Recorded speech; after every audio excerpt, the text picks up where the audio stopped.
పోపు అపోస్తలుడైన పేతురు యొక్క అసలైన ఆత్మీయ వారసుడు, స్పిరిచువల్ సక్సెసర్ అని వాళ్ళు అంటారు. అలాగే పేపల్ ఇన్ఫాలిబిలిటీ అనే సిద్ధాంతాన్ని, డాక్ట్రిన్ని 1870 వాళ్ళు నిర్వచించారు, డిఫైన్ చేశారు. కానీ ఆ సిద్ధాంతాన్ని వారు ఎప్పటి నుంచో ఆ వాస్తవానికి నమ్ముతూ వచ్చారు. ఆ నిర్వచనం ప్రకారం పోపు క్రీస్తు యొక్క ప్రతినిధి కాబట్టి, క్రీస్తు ఎలాగైతే ఇన్ఫాలిబుల్ అంటే ఆయన ఇన్ఫాలిబుల్ అంటే తప్పు చేసే అవకాశము లేనటువంటి వాడు, లేదా పొరపాటు జరిగే అవకాశం లేదు, ఇంకుండదన్నమాట. వాళ్ళు పొరపాటు చేసే అవకాశం కానీ తప్పు చేసే అవకాశం కానీ ఉండే అవకాశం లేని అటువంటి దాన్ని మనము ఏమంటామంటే ఇన్ఫాలిబుల్ అని అంటామన్నమాట. సో క్రీస్తు ఎలాగైతే ఇన్ఫాలిబుల్, దోషరహితుడు, వాక్యం ఎలాగైతే దోషరాహిత్యమైనదో, వాక్యంలో ఎటువంటి తప్పులు లేదంటే దోషాలు పొరపాట్లు ఉండే అవకాశం ఎలాగైతే ఉండదో, అలాగే పోపు కూడా దోషరహితుడే, హీఈస్ ఆల్సో ఇన్ఫాలిబుల్ అని రోమన్ క్యాథలిక్ చెప్తారు.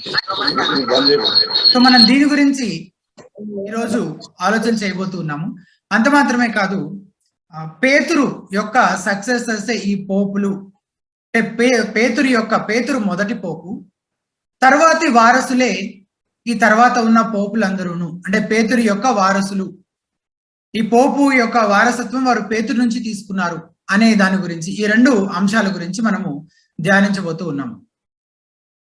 చర్చి యొక్క సంఘము లేదా సంఘము యొక్క సమస్త అధికారము ఈ ఒక్క మనిషి అంటే ఈ పోపు దగ్గరే ఉంటుందని, ప్రజల చేత అతను ఆరాధించబడతాడు. అలాగే దేవుడికి మాత్రమే ఇవ్వాల్సినంత గౌరవము, ఆధిక్యత ఈ పోపు కూడా ఇస్తుంటారనమాట రోమన్ క్యాథలిక్స్.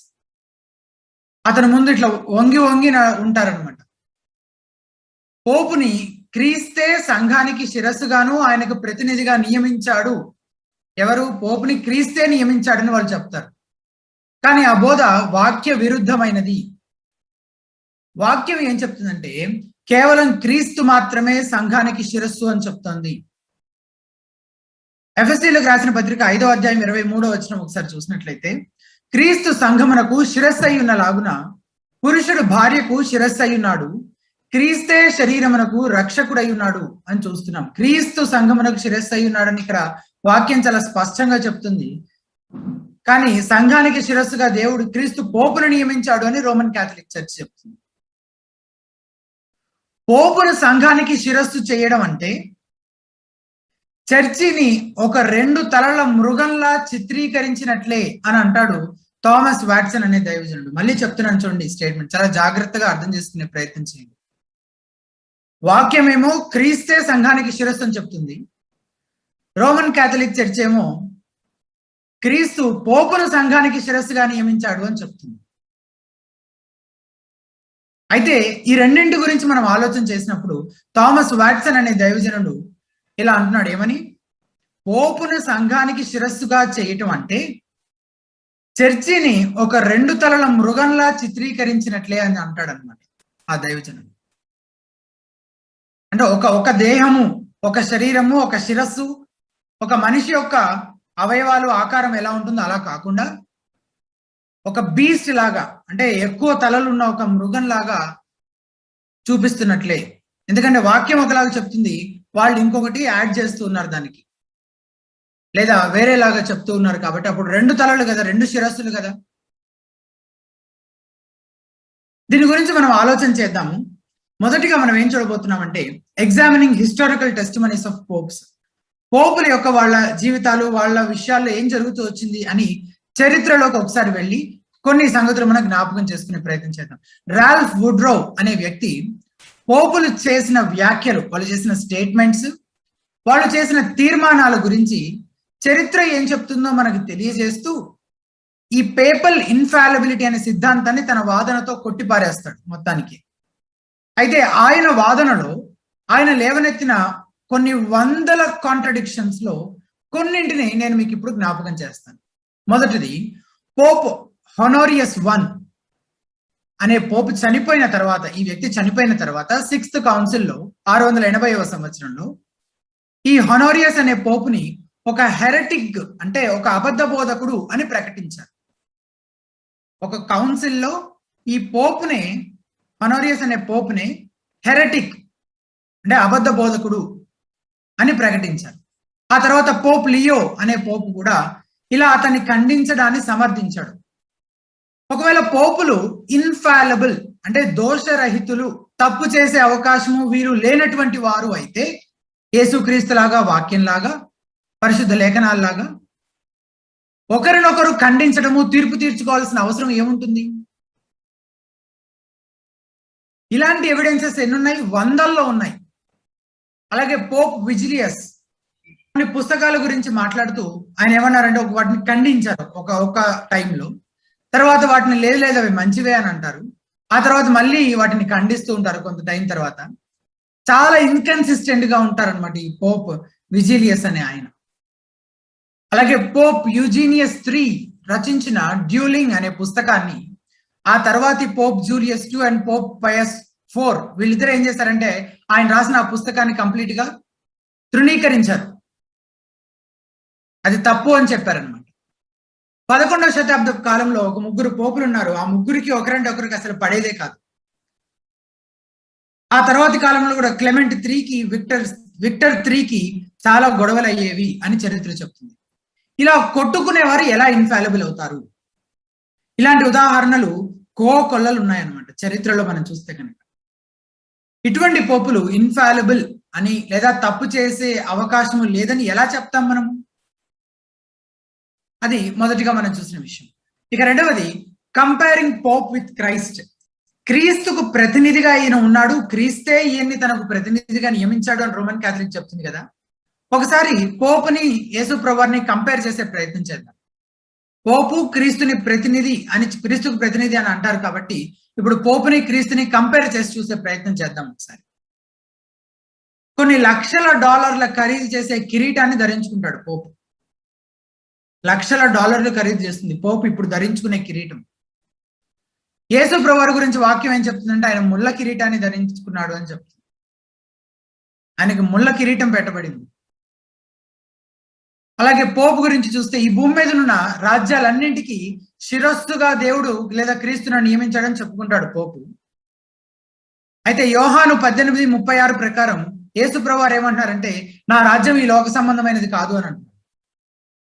పోపు ఏమో ఈ భూమి మీద ఉన్న రాజ్యాలన్నింటికి శిరస్సుగా క్రీస్తును నియమించాడని పోపు చెప్పుకుంటే యేసు ప్రభువు ఏమంటున్నారు? నా రాజ్యం ఈ లోక సంబంధమైనది కానే కాదని అంటున్నారు. యోహాను సువార్త 18:36. పనివారి సేవలు అందుకుంటూ అత్యధికమైన ధనంలో మునిగి తేలుతూ సుఖభోగాలను అనుభవిస్తూ ఉంటాడు పోపు. తలవాల్చుకొనడానికైనా స్థలం లేదని మత్తయి సువార్త 8:20 చూస్తాం యేసు ప్రభువు గురించి. తన గురించి తాను చెప్పుకుంటాడు. పరిచర్య చేయడానికి, శ్రమలు అనుభవించడానికి ఈ భూమి మీదకి వచ్చాను అని యేసు ప్రభువు వారి గురించి మనం వాక్యంలో అనేక సార్లు మనం చదువుతాం. అంటే ఆ వ్యత్యాసాన్ని గమనించే ప్రయత్నం చేయండి. ఆయనకు ప్రతినిధిగా ఉన్న వ్యక్తి ఆయన ఎలాగున్నారు, యేసు ప్రభువు వారు ఎలాగున్నారు? వాక్యం ఏం చెప్తుంది యేసు ప్రభువు వారి గురించి? చాలా ఖరీదైన అలంకరించబడిన దుస్తులు ధరించుకుంటాడు పోపు. ఒక సాధారణ పనివాడు వేసుకునే లాంటి బట్టలు, మామూలు బట్టలు వేసుకునేవారు యేసు ప్రభువు. మిడిల్ ఏజెస్ లో చాలా మంది పోపులు చాలా అనైతికంగా జీవించారు, ఇమ్మోరల్ లైఫ్స్ జీవించారు. అంటే ఒక విశ్వాసి సైతము జీవించకూడనటువంటి జీవితాలు, చేయకూడనటువంటి పనులు అలా చేసి అటువంటి జీవితాలను, అనైతిక జీవితాలను వారు జీవించినట్లు చరిత్ర చెప్తుంది. కానీ యేసు ప్రభువు వారి గురించి చూస్తే హెబ్రీ 4:15 మన ప్రధాన యాజకుడు మన బలహీనతల యందు మనతో సహానుభావం లేనివాడు కాడు గాని సమస్త విషయంలోనూ మన వలనే శోధింపబడినను ఆయన పాపము లేనివాడుగా ఉండెను. Is perfectly sinless. ఆయన పాపము లేనివాడుగా ఉన్నాడు. ఇవి మనం ఏం చూసామంటే ఇప్పటి వరకు పోప్ అలాగే యేసు ప్రభువు వారికి మధ్య ఉన్న వ్యత్యాసాన్ని మనం చూస్తూ వచ్చాం. రోమన్ క్యాథలిక్స్ పేతురు గురించి ఏమని నమ్ముతారు లేదా ఏమని వారు విశ్వసిస్తారు అనేది ఒకసారి జ్ఞాపకం చేసుకునే ప్రయత్నించేద్దాం. మత్తయి సువార్త 16వ అధ్యాయం 18వ వచనం. ఇది చాలా కీ టెక్స్ట్ అన్నమాట వాళ్ళు బేస్ చేసుకునేది. మాథ్యూ 16:18 ఒకసారి ఆ వచనం చదువుదాం. మరియు నీవు పేతురువు, ఈ బండ మీద నా సంఘమును కట్టుదును. మళ్ళీ చదువుతున్నాను అన్నమాట. మత్తయి 16:18 మరియు నీవు పేతురువు, ఈ బండ మీద నా సంఘమును కట్టుదును. ఇలా యేసు ప్రభువు చెప్పారు కాబట్టి రోమన్ క్యాథలిక్ చర్చ్ వారు ఏమంటారు? పేతురుపై చాలా ఎంఫసిస్ చేస్తారనమాట వాళ్ళు. ఈ వచనం ప్రకారము పేతురు యొక్క విశ్వాసాన్ని బట్టి పేతురు అనే కదల్చబడని బండపై అన్షేకబుల్ రాక్, అన్షేకబుల్ కదిలించలేనటువంటి కదల్చబడని ఒక బండపై సంఘము కట్టబడుతుంది అని యేసుప్రభువారే చెప్తున్నారు కదా ఇక్కడ అని. ఇది వారి విశ్వాసం అన్నమాట. ఈ వచనం ప్రకారం పేతురు అనే బండపైనే సంఘం కట్టబడిందా? ఒకసారి నాతో పాటు దయచేసి ఆలోచన చేయండి. పేతురు అనే బండపైనే సంఘం కట్టబడిందా? కాదు, కానే కాదు. యేసు అనే బండపైన సంఘం కట్టబడింది. ఒకసారి పై వచనం యొక్క సందర్భాన్ని మనం అర్థం చేసుకుందాం. సందర్భం కోసం మనం 13వ వచనం నుంచి ఒకసారి చదువుకుందాం. యేసు ఫిలిప్పీ కైసరియా ప్రాంతంలోకి వచ్చి మనుష్య కుమారుడు ఎవడని జనులు చెప్పుకొనుచున్నారని తన శిష్యులను అడగగా, శిష్యులు ఏమంటున్నారు? కొందరు బాప్తిస్మం ఇచ్చి యోహాననియు, కొందరు ఏలియానియు, కొందరు ఇర్మియా అనియు, లేక ప్రవక్తలలో ఒకడనియో చెప్పుకొనుచున్నారని నేను చెప్పారు శిష్యులు. 15వ వచనం, అందుకు ఆయన మీరైతే నేను ఎవడనని చెప్పుకొనుచున్నారని వారిని అడిగాను. 16వ వచనం, అందుకు సీమోను పేతురు స్పందిస్తూ నీవు సజీవుడు ఒక దేవుని కుమారుడైన క్రీస్తు అని చెప్పాను. నీవు సజీవుడు అయిన దేవుని యొక్క కుమారుడివి అని చెప్తూ ఉన్నాడు అన్నమాట. ఎవరు? పేతురు చెప్తున్నారు. అందుకు ఇప్పుడు యేసుప్రభువారు స్పందిస్తూ 17వ వచనంలో సీమోను బర్యోనా నీవు ధన్యుడవు, పరలోకమందున నా తండ్రి ఈ సంగతిని నీకు బయలుపరిస్తేనే గాని నరుని నీకు బయలుపరచలేదు, మరియు నీవు పేతురువు ఈ బండ మీద నా సంఘమును కట్టుదును అని ఈ సందర్భంలో యేసుప్రభువారు ఈ మాట చెప్తూ ఉన్నారు. ఇక రోమన్ క్యాథలిక్ పొజిషన్ తో వచ్చిన సమస్య ఏంటో చూద్దాం. మొదటిగా పేతురు అనే మాటకి గ్రీకు పదము ఏంటంటే పెట్రోస్. పేతురు అనే మాటకి గ్రీకు పదం ఏంటి? పెట్రోస్. బండ అనే మాటకి గ్రీక్ పదం ఏంటంటే పెట్రా. చాలా దగ్గరగా అనిపిస్తున్నాయి కదా, పెట్రాస్, పెట్రా. అయితే తెలుగులోను ఇంగ్లీష్లోను కనిపించవు, ఇవి మనకు అర్థం కావు. ఎందుకంటే పేతురు బండ అని తర్జుమా చేయబడింది కాబట్టి ఆ పదాలకు అంత దగ్గర సౌండింగ్ ఉంది, సిమిలర్ సౌండింగ్ ఉంది, ఒకేలాగా వినబడుతున్నాయి అనే సంగతి మనకు అర్థం కాదు అక్కడ. కానీ మనము గ్రీక్ లో చూసినట్లయితే పేతురు అనే పదానికి పెట్రాస్ అనే పదం వాడబడింది, బండ అనే దానికి పెట్రా అని వాడబడింది. ఈ రెండు పదాలకు అర్థం ఏంటో గ్రహించే ప్రయత్నం చేస్తే పెట్రా అనే పదము కొత్త నిబంధనలో 4 సార్లు కనిపిస్తుంది. మత్తయి 16:18 ఇప్పుడు చదివాం మనం ఆల్రెడీ.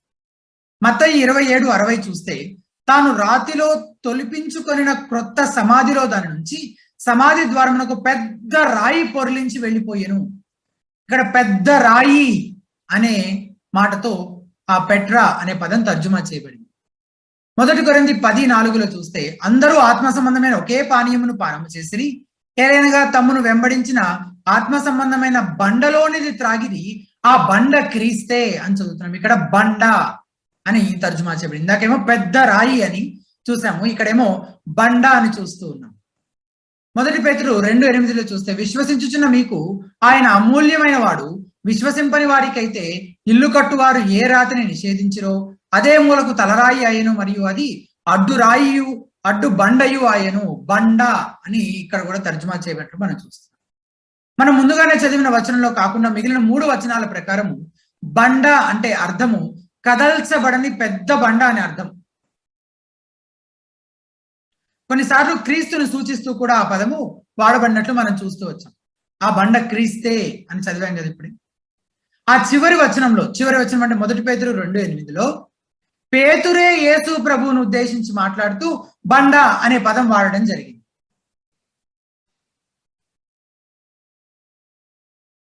ఇప్పుడు మనం ఏం చూడాలని ప్రయత్నం చేస్తూ ఉన్నామంటే ఈ పేతురు అలాగే బండ అనే పదాలు ఉన్నాయి కదా, ఈ బండ ఎవరు అని అంటే పేతురే అని అంటున్నారు రోమన్ క్యాథలిక్ చర్చ్ వారు. కానీ ఈ బండ పేతురు కాదు, యేసు ప్రభువారు అని అని నమ్ముతున్నాం మనం. వాళ్ళు ఎందుకు అట్లా చెప్తున్నారు, మనం ఎందుకు ఇలా నమ్ముతున్నాము, ఎక్కడ వచ్చింది సమస్య అనే దాన్ని అర్థం చేసుకునే ప్రయత్నం చేస్తున్నాం మనం. అంతే. ఆ పదాల యొక్క అర్థాన్ని మనం గ్రహిస్తే జాగ్రత్తగా, అప్పుడు మనం దాన్ని సరిగ్గా అర్థం చేసుకోవడానికి వీలవుతుంది. గ్రీకు డిక్షనరీస్ ప్రకారం ఆ పదాలకు అర్థం ఏంటంటే పెట్రోస్ అంటే ఒక చిన్న రాయి, ఒక స్టోన్ అని అర్థం. అది పేతురు యొక్క పేరుంది కదా, పేతురు, పెట్రోస్ అనే పదానికి అర్థము అస్టోన్, ఒక చిన్న రాయి అని అర్థం. పెట్రా అంటే బండ అని తర్జుమా చేయబడిన మాట ఉంది కదా, పెట్రా అని, దానికి బండ అనే అర్థం డిక్షనరీలో చూస్తే. పేతురు అనే మాట ఏదైతే ఉందో దానికి ఉండే గ్రీకు పదం పెట్రోస్ అంటే ఒక చిన్న రాయి, స్టోన్ అని అర్థం. పెట్రా అంటే బండ అని తర్జుమా చేయబడింది, దానికి బండ లేదా రాక్ అని దాని అర్థం. రాక్ అని అర్థం అనమాట, బండ అని. సో వాటికి మధ్య వ్యత్యాసం ఉంది. పేతురు అనే మాటకి ఏ పదం అయితే వాడబడిందో అదే పదము బండకి కూడా వాడబడలేదు. అది దాని అర్థం వేరు, దీని అర్థం వేరు. అదే గ్రహించే ప్రయత్నం చేస్తున్నాం మనం. ఒక చిన్న రాయి, స్టోన్, అది కదల్చబడుతుంది, స్థిరంగా ఉండదు, ఇట్ ఈస్ అన్స్టేబుల్. పేతురు పరిస్థితి కూడా అంతే. నీటి మీద నడిచేటప్పుడు పేతురు అనుమానిస్తాడు కదా, మత్తయి 14లో మనం చదువుతాం దాని గురించి. అలాగే యేసు ఎవరో తెలియదు అంటాడు, లూకాసు వార్త 22:57. అంతియోకియాలో పౌలు పేతురుని ఖండిస్తాడు కూడా. గలతీ 2వ అధ్యాయంలో మనం దాని గురించి చూస్తాం. సో పేతురు యొక్క స్వభావానికి తగినట్లుగానే అతని పేరు, ఆ పేరుకు వాడబడిన పదము ఒక చిన్న రాయి. రాయి అంటే ఈజీగా మనం దాన్ని కదిలించవచ్చు అనమాట, రాయిని.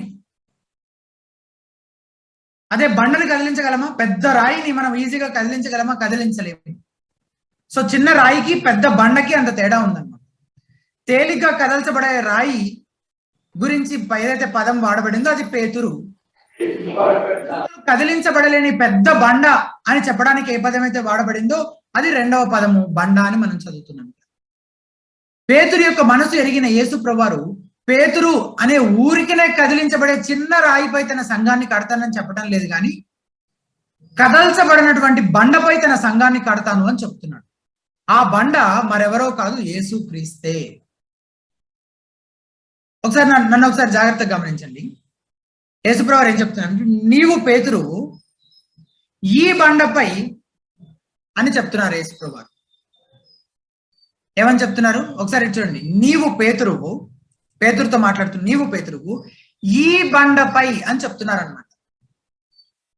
ఈ బండపై నా సంఘాన్ని నేను కడతాను అని చెప్తున్నాను. అంటే తనపైనే, యేసుక్రీస్తు అనే బండపైనే ఆయన తన సంఘాన్ని కడతాను అని చెప్తున్నారు యేసుప్రభువారు. బండ అనే పదము వాక్యంలో ఎప్పుడు దేవుడు గురించి వాడబడిందే తప్ప ఏ మనిషి గురించి వాడబడలేదు. దానికి చాలా రిఫరెన్సెస్ ఉన్నాయి. రోమీయులకు రాసిన పత్రిక, కీర్తనల్లో మనం చూస్తే గనక ఈ బండ అనే పదము ప్రతి సందర్భంలోనూ దేవుడి గురించి ప్రస్తావిస్తూ వాడబడిందే కానీ ఎక్కడ మనుషుల గురించి ప్రస్తావిస్తూ వాడబడలేదు. కాబట్టి ఇంతవరకు మనం చూసిన వాటన్నింటిని బట్టి మనం ఏం నేర్చుకున్నామంటే యేసు ఏమంటున్నారంటే ఇక్కడ తానే ఆ బండ అని చెప్తున్నాడు, కానీ పేతురు గురించి కాదు అని మనం అర్థమవుతుంది కదండి. రోమన్ క్యాథలిక్స్ చెప్పే ఇంకో విషయం ఏంటంటే అరామిక్ టెక్స్ట్, అంటే అరామిక్ భాషలో ఉన్న లేఖనాలు ఏవైతే అంటే వాటిలో ఈ పేతురు అనే మాటకి బండ అనే మాటకి గాను ఒకే పదము కీఫా అని వాడబడింది అని అంటారు. కాబట్టి యేసు మాటల్ని బట్టి పేతురుని సంఘమంతటికి నాయకుడిగా ఆయన కోరుకున్నాడు.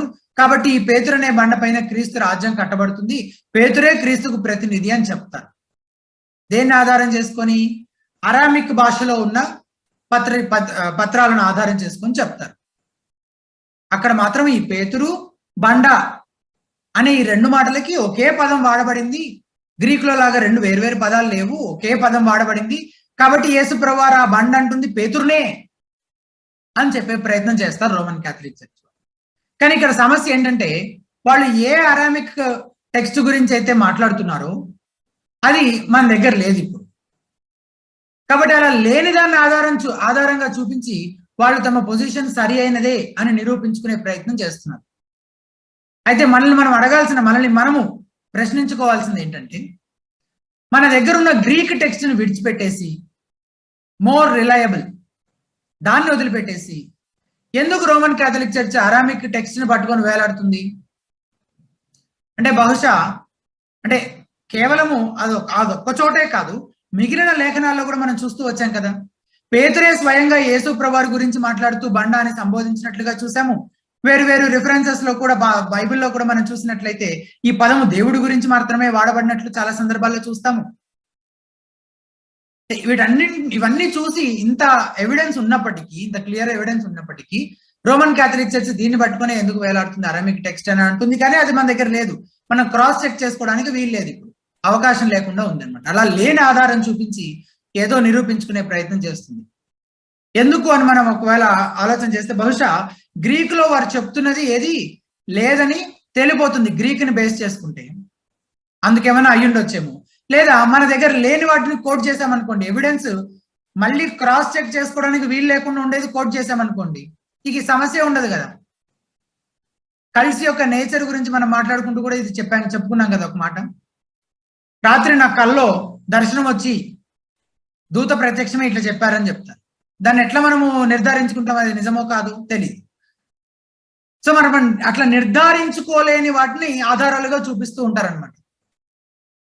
సో వీళ్ళు కూడా అలా మనం క్రాస్ చెక్ చేయడానికి వీళ్ళేటువంటి ఎవిడెన్స్ ని తీసుకొని వచ్చి ఇక్కడ ఈ అరామిక్ భాషలో అయితే ఒకే పదం వాడబడింది కాబట్టి ఆ పేతురు, ఈ బండ ఎవరంటే ఆ పేతురే అని చెప్తారు.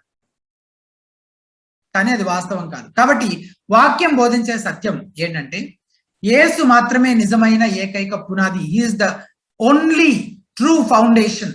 ఏకైక బండ యేసు క్రీస్తే. ఆయన చేత విమోచించబడిన వారముగా మనము మరే పునాది వైపు చూడకూడదు. ఆయనే మనకు ఆధారము, ఆయనే మన నిరీక్షణ, ఆయన పైనే సంఘం కట్టబడుతుంది, పేతురు మీద కాదు. 1 కొరింథీ 3:11 చూస్తే వేయబడిన తప్ప మరి ఒక పునాది ఎవడునూ వేయనేరడు, ఈ పునాది యేసు క్రీస్తే అని మనం చదువుతాం. కాబట్టి సంఘానికి పునాది అలాగే శిరస్సు కేవలం యేసు ప్రభువారు మాత్రమే తప్ప పేతురు కాదు, అలాగే ఏ పోపు కాదు. మనం ఏం నేర్చుకుంటూ వచ్చాం ఇప్పటి వరకు? Is pope infallible? పోపులు ఇన్ఫాలిబుల్ లేదా దోషరహితులా? వాళ్ళు తప్పు చేసి పొరపాటు చేసే అవకాశము లేదా అంటే ఉంది అని మనం మనం నేర్చుకున్నాము. ఆ తర్వాత ఇప్పుడేం చూస్తూ వచ్చాం మనము? పేతురు అనే బండ మీద సంఘాన్ని కడతాను అని యేసుప్రభు వారు అన్నారు అని అంటే ఆ బండ పేతురనా లేదా యేసుప్రభు వారనా అని చూస్తూ వచ్చాం. ఆ బండ పేతురు కాదు, యేసుప్రభు వారే అని మనం అర్థం చేసుకునే ప్రయత్నం చేస్తాం ఇంతవరకు. అపోస్తలుడైన, ఇప్పుడు మనం ఏం ఆలోచన చేస్తున్నామంటే ఏం నేర్చుకోబోతున్నామంటే అపోస్తలుడైన పేతురు మొదటి పోప. Is Peter the first pope. అపోస్తలుడైన పేతురే మొదటి పోపు అని, ఫస్ట్ పోప్ పీటరే, అపోస్తలు పీటరే అని, తరువాతి పోపులందరూ పేతురు వారసులు, పీటర్ యొక్క సక్సెసర్స్ అని చెప్తారు రోమన్ క్యాథలిక్స్. కానీ కాదు అని చెప్పడానికి లేఖనాల్లో ఉన్న ఆధారాలను మనం పరిశీలించే ప్రయత్నం చేద్దాం. లేఖనాలు బైబిల్లో నుంచి అది తప్పు, ఆయన ఫస్ట్ పోపు కాదు, తర్వాత ఉన్న వాళ్ళు ఆయన సక్సెసర్స్ కాదు, ఆయన పోపే కాదు అసలు అనే వాక్యం నుంచి మనం ఏమన్నా ఆధారాలు ఉన్నాయేమో పరిశీలించే ప్రయత్నం చేద్దాం. అపోస్తల కార్యాల గ్రంథం 15వ అధ్యాయంలో యెరూషలేం కౌన్సిల్ జరిగినట్లు మనం చూస్తాం. ఇక్కడ జెరూసలేం కౌన్సిల్ అంటారు. అందులో పేతురు కూడా చర్చల్లో పాల్గొన్నాడు. కానీ చివరికి కౌన్సిల్ యొక్క అంతిమ నిర్ణయాన్ని, ఫైనల్ డెసిషన్ ని ప్రకటించింది మాత్రం ఎవరు? యాకోబు, పేతురు కాదు. యూజువల్ గా ఫైనల్ కన్క్లూజన్ వర్డ్స్, దాన్ని ఏమంటారు, ముగింపు మాటల్ని ఎవరు చెప్తారు? యూజువల్ గా ఆ కౌన్సిల్లో ఉన్న పెద్దలు, హెడ్ ఎవరైతే ఉంటారో వాళ్ళు చెప్తూ ఉంటారు. సో అట్లా మనం ఇక్కడ ఈ జెరూసలేం కౌన్సిల్లో కూడా వాళ్ళు అంతసేపు చర్చించుకున్న తర్వాత అపోస్తల కార్యాలు 15:13 వచనంలో చూస్తే వారు చాలించిన తర్వాత, అంటే మొత్తం అందరూ మాట్లాడిన మాటలని విన్న తర్వాత యాకోబు యాకోబు మాట్లాడడం స్టార్ట్ చేసి చెప్తున్నాడు అనమాట, కన్క్లూడ్ చేస్తున్నాడు అనమాట. సహోదరులారా నా మాట ఆలకించుడి అని కింద ఉన్న వచనాల్లో మనం ఇంకా చదువుతాం ఏం చెప్పాడు అనేది. సో ఇక్కడ పేతురు నిలబడి మాట్లాడట్లేదు, యాకోబు నిలబడి మాట్లాడుతూ ఉన్నాడు. ఆ తర్వాత అంటే ఇలా మనం ఇంకా చాలా చూసుకుంటూ వెళ్తుంటాం ఒకదాని తర్వాత ఒకటి. తర్వాత మనం చూస్తే పేతురు తన గురించి తానే ఒక పెద్దను అని చెప్పుకుంటున్నాడే కానీ నేను పోపుని అని చెప్పుకోలేదు. 1 పేతురు 5వ అధ్యాయం 1వ వచనాన్ని చూస్తే తోటి పెద్దను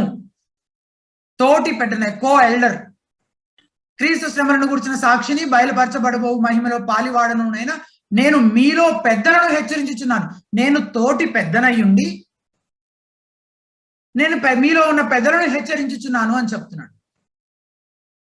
సో మీరు ఎలాగైతే పెద్దలుగా ఉన్నారో అలాగే మీతో పాటు నేను కూడా ఒక ఎల్డర్ని, ఒక చర్చ్లో ఒక ఎల్డర్ని అని చెప్తున్నాడు. కానీ మొత్తం సంఘం అంతటికి నేను పైన దేవుడు నన్ను తన ప్రతినిధిగా నియమించిన నేను ఒక పోపుని, నేను నాకు సమస్త అధికారం ఉంది సంఘం అంతటి పైన అని చెప్పట్లేదు.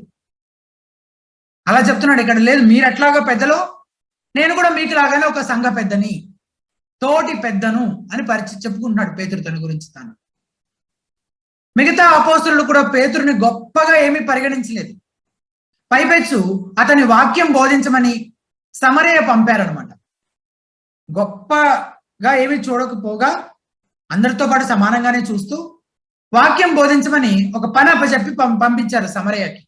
8వ అధ్యాయం 14 అపోస్తల కార్యాల గ్రంథం 8:14 చూస్తే, సమరయ వారు దేవుని వాక్యం అంగీకరించారని యెరూషలేములోని అపోస్తలులు విని పేతురును యోహానును వారి యొద్దకు పంపిరి. పేతురుని యోహాను పంపిస్తున్నారు. ఆ పేతురు ఇంకెవరినో పంపలేదు, పేతురే పంపబడ్డాడు. అది గమనించాల్సిన విషయం. పేతురే పంపించబడ్డాడు. అంటే పేతురుకు పైన పంపే వాళ్ళు ఇంకెవరో అధికారంలో ఉన్నారనే కదా తన పైన.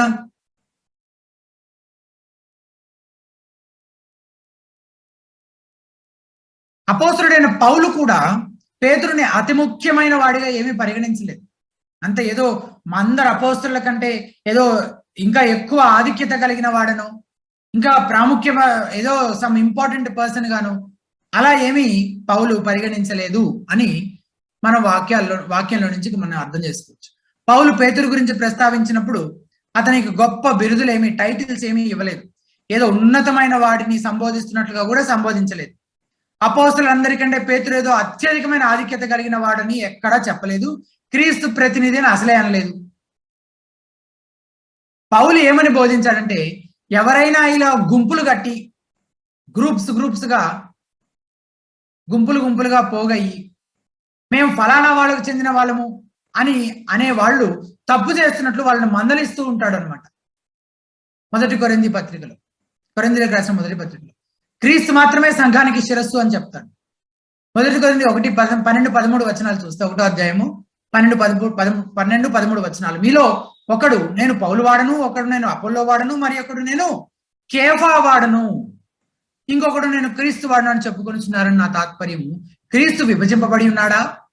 పౌలు మీ కొరకు సిలువ వేయబడినా? పౌలు నామమున మీరు బాప్తిస్మం పొందితిరా అని అంటున్నాడు. ఒకడేమో నేను కేఫా వాడను అంటున్నా, ఇంకొకడేమో నేను పౌలు వాడను అంటున్నాడు. క్రీస్తు ఏమైనా విభజించబడి ఉన్నాడా అని వారిని మందలిస్తూ మాట్లాడుతున్నాడు పౌలుకి.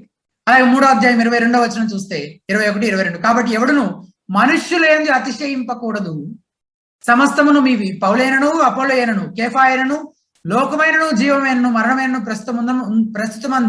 ఉన్నవి అయినను రాబోవునవైనను సమస్తమును మీవే. ఎవడైనను మనుష్యులేందు అతిశయింపకూడదు అని చెప్తున్నాడు. ఏమైనా పేతురుని ఏమైనా హెచ్చిస్తున్నాడా? ఏమీ లేదు. అలాగే చర్చిలో ఉండే ఆఫీసెస్ గురించి ప్రస్తావిస్తున్నప్పుడు కూడా ఈ పోపు పాత్రను గురించి ఎక్కడ ప్రస్తావనే కనబడదు మనకి. 1 కొరింథీ 12:28 మనం చూస్తే, కొరింథీయులకు రాసిన మొదటి పత్రిక 12వ అధ్యాయం 28వ వచనం చూస్తే, మరియు దేవుడు సంఘములో మొదట కొందరిని అపోస్తలుగాను, పిమ్మట కొందరిని ప్రవక్తలుగాను, పిమ్మట కొందరిని బోధకులుగాను, అటు పిమ్మట కొందరిని అద్భుతములు చేయువారిగాను, తర్వాత కొందరిని స్వస్థపరచు కృపావరములు గలవారిగాను, కొందరిని ఉపకారములు చేయువారిగాను, కొందరిని ప్రభుత్వములు చేయువారిని గాను, కొందరిని నానా భాషలు మాట్లాడువారి గాను నియమించడం.